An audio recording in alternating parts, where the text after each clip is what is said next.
Agora a gente vai para o nosso plantão médico. Então você de casa, manda sua mensagem para a gente. O doutor está aqui e vai responder, tá? Olha só, dados do Ministério da Saúde mostram que no Brasil ocorrem cerca de 300.000 e 400.000 casos de infarto por ano. Aponta também um dado alarmante, um aumento de infarto entre jovens na escala de 150%. Gente, é muita coisa, hein? Mas o que é exatamente o infarto? Como é que ele acontece? Quais são as principais causas? É o que a gente vai descobrir agora. Recebemos o médico cardiologista, Dr. João Paulo de Andrade. Doutor, seja muito bem-vindo. Boa tarde. Boa tarde, obrigado, Abi. Parabéns. Obrigada, saúde. Doutor. Obrigada. Que meu coração esteja bem para muitos anos, doutor. Amém. Tá, Bia, que isso. Fortes emoções. Doutor que tem a mesma idade que a gente. Ah, é? Tem, não tem, doutor? Eu sou de 81. É, a mesma idade que a gente. Sabe por quê? Porque eu vejo que o e-mail dele é 81, aí eu associei. Falei, então ele tem a mesma idade. Na verdade, eu sou mais novo, né? Que a Abi tá fazendo agora, você em seguida, então eu sou mais novo da turma. Eu faço em junho, doutor. Quando você faz, doutor? Outubro. 12 de outubro, dia de Nossa Senhora. Ele é o mais novo de nós. É mesmo, dia 12 de outubro. Dia 12 de outubro. É verdade, verdade. Então pronto, o doutor é mais novo. Será isso? Tá vendo? Vocês queriam saber, pronto. É uma criança, Bia, é uma criança. Aí você já estava, já tinha tomado tô mais vacina. velho, já, exatamente. Já estava na vida. Doutor, quando a gente fala de infarto, eu acho que é um assunto que todas as pessoas sabem mais ou menos o que é, mas todo mundo na hora acaba tendo dúvida e fala assim, mas será que eu sou propício a ter? Será que isso pode acontecer comigo? Exato. Queria que o senhor explicasse como que acontece um infarto. Sim. Então, para se ter uma ideia da prevalência, da incidência do infarto no Brasil, nós temos cerca de 400.000 mortes por ano de doenças cardiovasculares, né? Envolvendo infarto, AVC. Então, a cada 90 segundos, uma pessoa no Brasil morre em consequência de uma doença cardiovascular. Então, ela é a doença mais prevalente no mundo, né? 33% das mortes são relacionadas às doenças cardiovasculares. E ela é causada por uma diminuição abrupta na oferta de sangue para uma estrutura, para um pedaço do coração. Então, o que leva a essa obstrução é um conjunto de fatores, dentre eles a hipertensão, o diabetes, a obesidade, o sedentarismo, o tabagismo, o abuso do álcool, o colesterol elevado e principalmente o fator genético, histórico familiar. Então, muitas das vezes o paciente perdeu um familiar, morreu do quê? Morreu infarto, né? Então sempre é infarto, mas realmente foi um infarto? Se foi uma morte precoce de infarto, a incidência desse familiar ter também uma doença cardíaca aumenta muito. Olha só. Então isso é fundamental conhecer o histórico familiar, né? O avô morreu de quê? O pai, o tio, o primo, e essa prevalência familiar faz com que ele tenha mais cuidados nos fatores de riscos modificáveis, né? O mundo moderno hoje, a gente tem como outro fator de risco as situações de estresse emocional. Então hoje todo mundo tem meta no trabalho, meta no colégio, né? Desde pequenininho tem a meta da nota, a meta do passar de ano, a meta das aprovações. Então é sempre muita cobrança, e essa cobrança a longo prazo gera liberação de adrenalina, compulsão alimentar, insônia, ganho de peso, que acaba levando a outras doenças, como a hipertensão, a obesidade, em alguns casos o alcoolismo, né, alguns vícios. Então é um conjunto de fatores que culmina no infarto, não é uma causa isolada, né? Ô, doutor, e isso que você falou agora se dá o fato da gente escutar cada vez mais pessoas morrendo de infarto mais novas. Exato. Porque antigamente era muito raro isso, não é, Nabi? Exato. Meu avô faleceu, teve um infarto. Uhum. É muito raro a gente ouvir pessoas jovens, né? Hoje a gente escuta cada vez mais, é isso. Hoje a gente tem cada vez mais pacientes jovens com infarto e cada vez infartos mais graves em jovens. Porque eu explico aos meus pacientes que o coração, a irrigação do coração é como várias estradas, vários caminhos.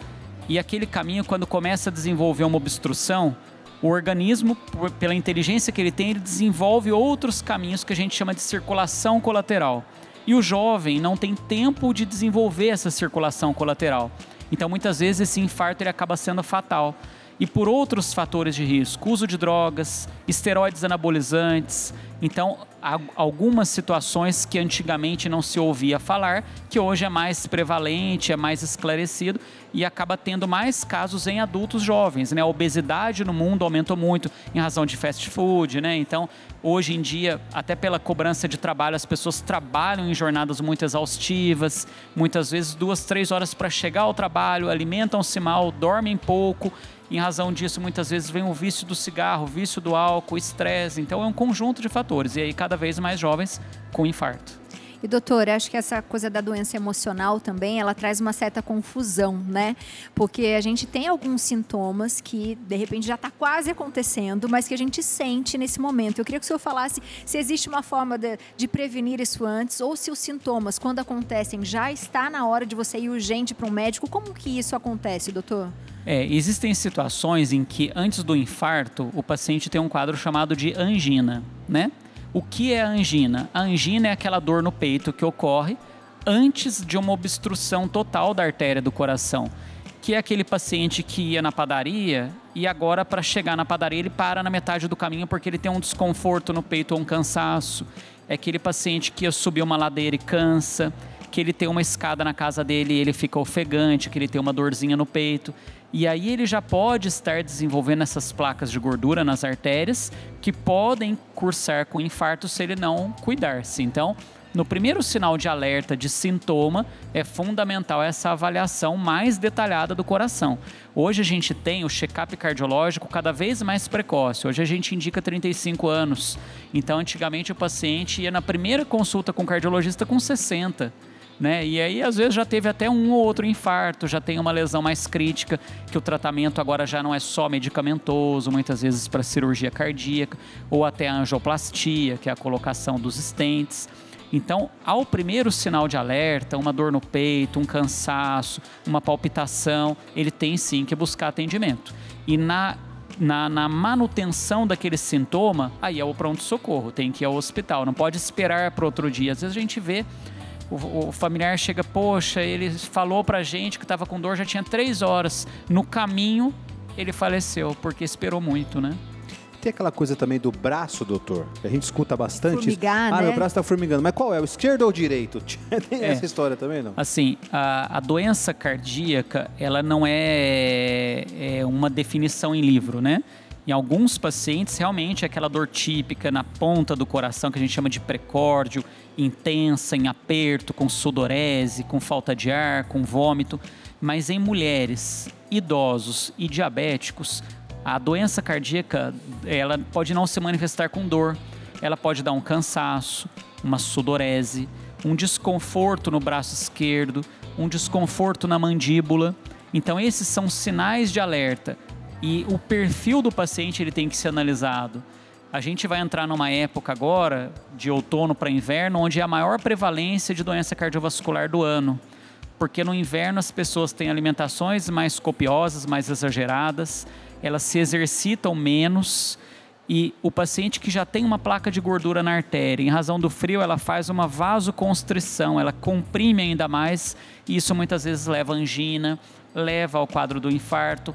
Então, aquela dorzinha no ombro aos esforços, teve uma discussão, teve uma dor no peito, na boca do estômago, na mandíbula, uma falta de ar, são sinais de alerta que pode ter alguma causa cardíaca nesse sintoma.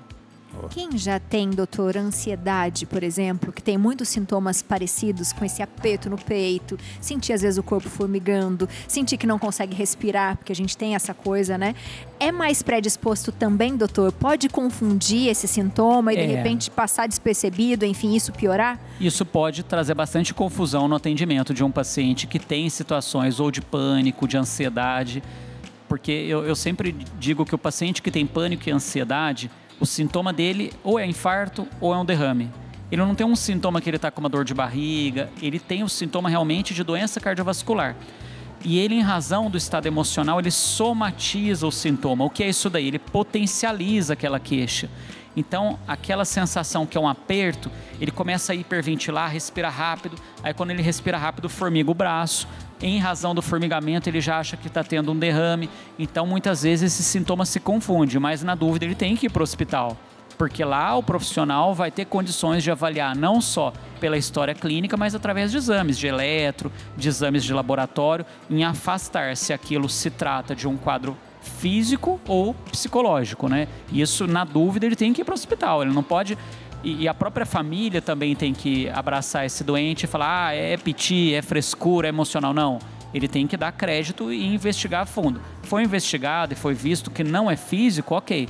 Mas na dúvida tem que ir para o hospital. E para o infarto fulminante, doutor, é a mesma coisa? Você tem esses sintomas, tudo ou não? Ele pega de uma vez, é surpresa total? Em alguns casos, o infarto fulminante, a artéria ao ocluir, gera uma arritmia muito grave, que a gente chama de fibrilação ventricular, em que o coração ele tem aquela arritmia e o paciente tem a parada cardíaca. Muitas vezes ele não tem nem dor no peito, então é o paciente que está dormindo e tem uma dor no peito, tem um infarto fulminante, ele está no banho e tem um infarto fulminante, que é mais comum em pacientes mais idosos, pós-alimentação, em inverno. Então é aquele paciente que às vezes despediu da família, deitou, dormiu e não acordou. Então é aquele infarto fulminante realmente. Doutor, quem já tem a predisposição de ter doenças de coração, a gente vê muito esses casos também. Fulano bebia energético, né? Sim. E aí, de repente, teve café, energético, refrigerantes, esse tipo de coisa. Isso também pode causar de uma forma repentina, principalmente com uso contínuo. Quem tem problema de coração não deve ingerir esse tipo de alimento? O abuso, ele é deletério, né? Então, a pessoa que tem uma doença coronariana, ela pode tomar refrigerante? Sim. O que não pode é o excesso do refrigerante, né? O excesso da cafeína, o excesso da taurina.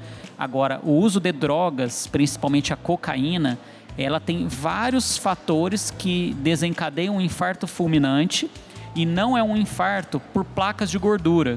É um infarto muitas vezes por trombo, por coágulos de sangue que se formam na artéria, além dela contrair e o coração disparar. Então é uma cascata muito séria que o infarto ele é fatal na maioria das vezes e não é previsível. O paciente ele faz o uso da droga e em poucos segundos ele tem esse infarto fulminante e não tem o que se faça na maioria das vezes. É como se fosse uma overdose, assim, podemos dizer. Também relacionado à overdose, né? A overdose ela é um excesso do uso da droga.